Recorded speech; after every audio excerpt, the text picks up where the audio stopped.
In this session, I'm going to be looking at breathing and the breath and how it applies to mindfulness.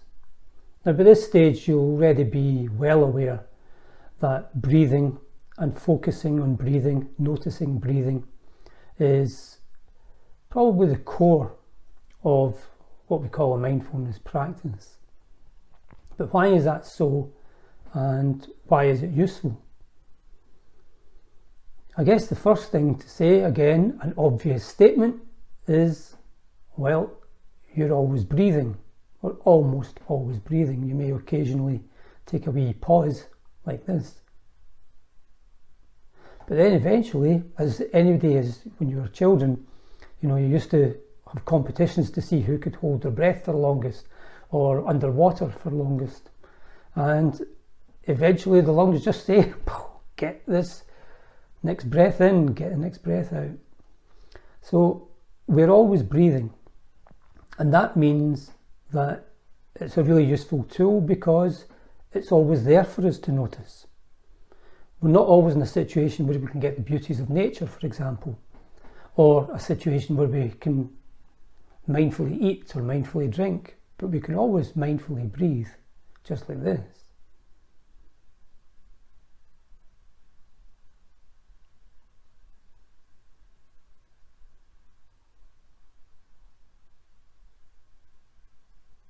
Now, you obviously realise that I was doing that in the middle of my work, which is to deliver this.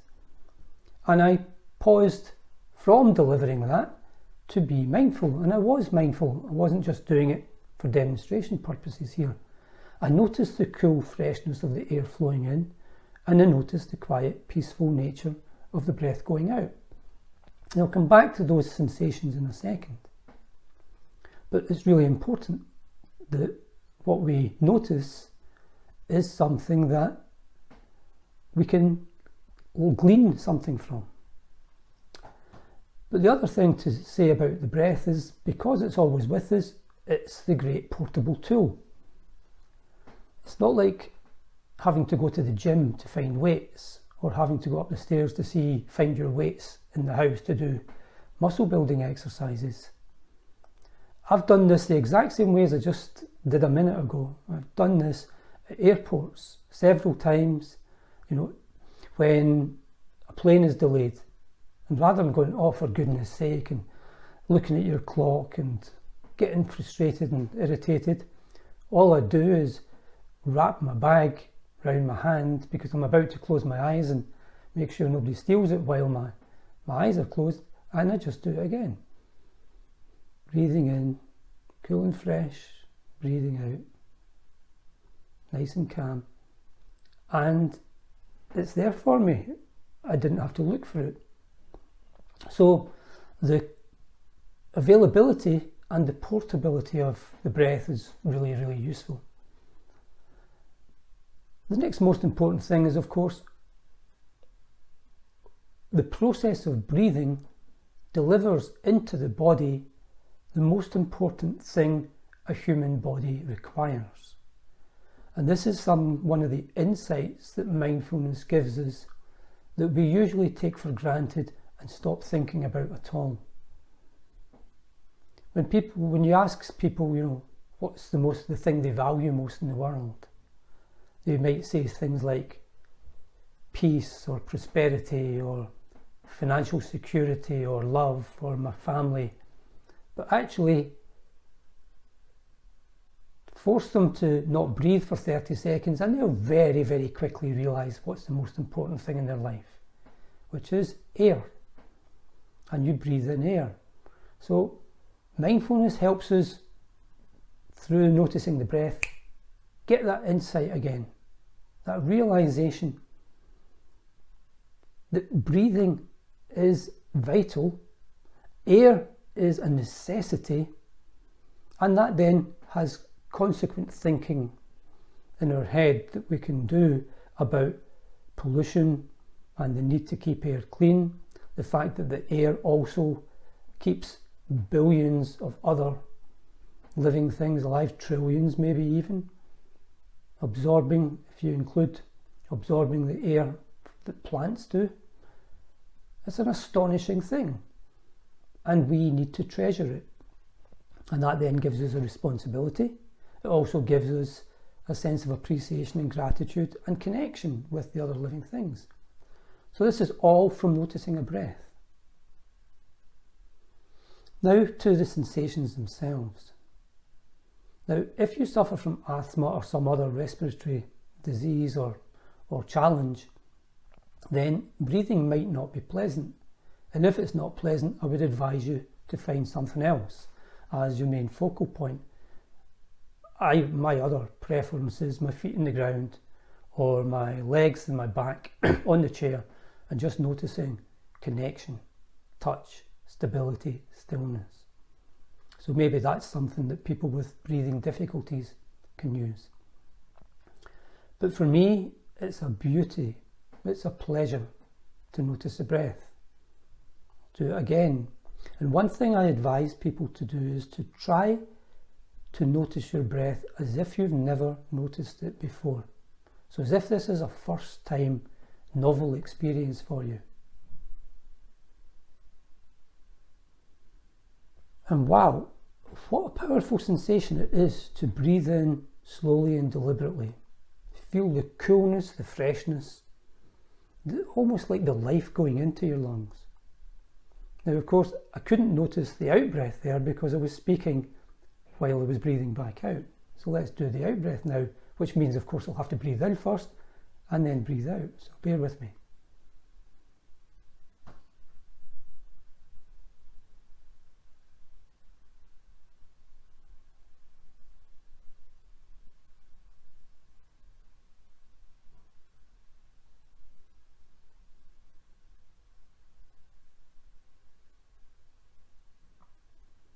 And that is just lovely. What words spring to my mind? That I was trying to notice that as if I'd never noticed it for the first time, ever before. Now bear in mind, I've been doing this for 20 odd years, every day, noticing it. But you can do it. You can get that freshness again. That, my goodness, what an amazing sensation. And the words that spring to mind with the out-breath are, it's very quiet. Very patient, there's no rush to it. It's warm, it's soothing, restful, peaceful.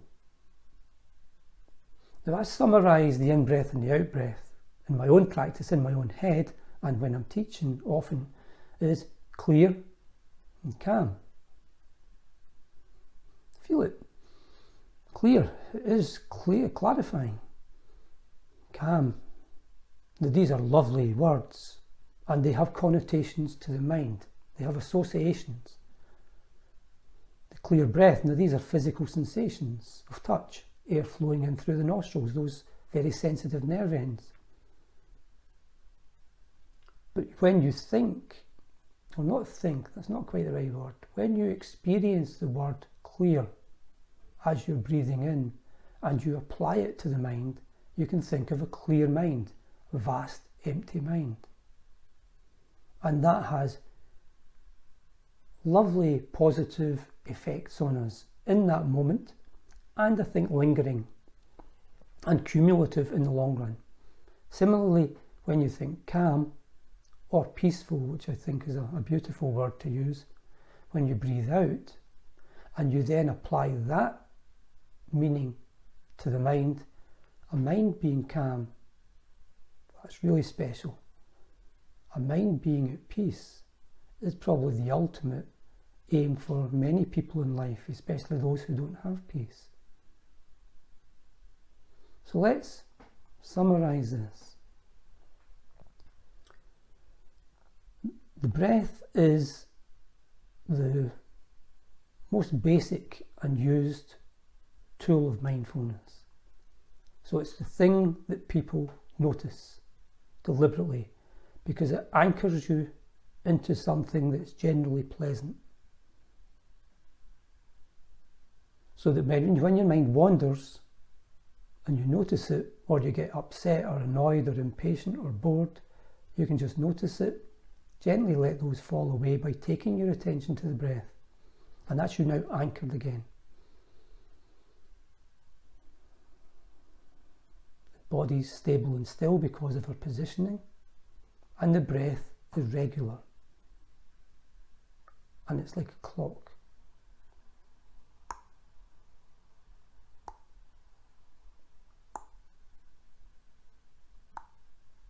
So it brings stability. The clarity brings freshness in our life, sense of life. The calmness and the peacefulness brings a sense of quiet acceptance and stability.